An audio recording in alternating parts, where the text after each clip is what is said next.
होने जा रही है और संभावना जताई जा रही है कि नीतीश कुमार फिर से पलटी मार सकते हैं, इस पर क्या प्रतिक्रिया आपका? देखिए, नीतीश कुमार के राजनीतिक जीवन का ये अंतिम दौर चल रहा है, राजनीतिक पारी का ये अंतिम दौर चल रहा है।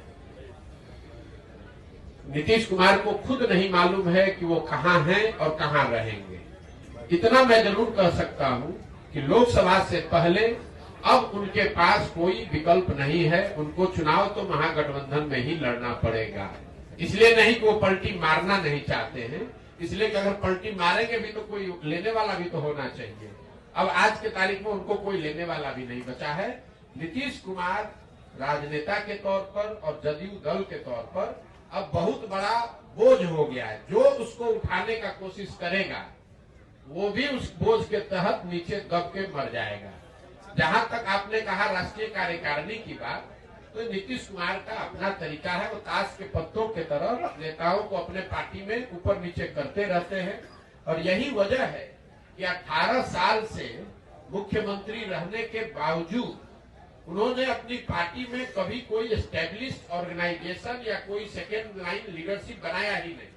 किसी को लाते हैं, उससे काम निकाला, मान लीजिए 14 में हम पर उन्होंने दाव लगाया, हमको लेकर आए, घोषणा कर दिया कि यही हमारे उत्तराधिकारी हैं, यही आगे रहेंगे। 14 में चुनाव जीत गए, उसके बाद सोचते अच्छा प्रशांत किशोर कहीं बड़ा ना हो जाए तो इसको हटा के अब दूसरे को बढ़ाओ। इस चीज का मलाल है सर आपको? बिल्कुल मलाल नहीं है, आप हमको नहीं जानते हैं। हम जीवन में वो लोग नहीं हैं जो किसी निर्णय पर मलाल करें।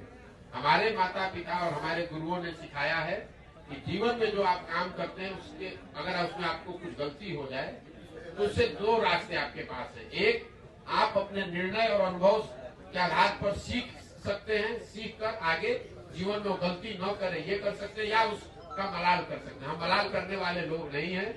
एक बार नीतीश कुमार ने अगर धोखा किया, उसके बाद नीतीश कुमार चाहे 20 बार हमारे पास आ गए, कितनी बार बात कर ली, कितने संदेश भेजवा दिए, हमने कह दिया कि अब फिर सियार सर्कुल के नीचे नहीं जाएंगे। हमको चाहे 1 बरस लगे कि 10 बरस लगे, अब नीतीश कुमार के साथ जाने का कोई सवाल नहीं है। नीतीश कुमार जब महागठबंधन बनाए, इस बार आपको पता चला जब बनाए तब हमको आकर मार्च में 6 महीना पहले आकर सबसे पहले हम ही से सलाह किया कि भाई अब महागठबंधन बनाना चाहते हैं, आप इधर आ जाइए, आप तो भाजपा के खिलाफ हमारी मदद करना चाहते थे। उस समय भी हमने कहा कि हम नहीं मिलेंगे, हम नहीं आ सकते हैं, आपको जो करना है वो कीजिए, हम अपनी नई व्यवस्था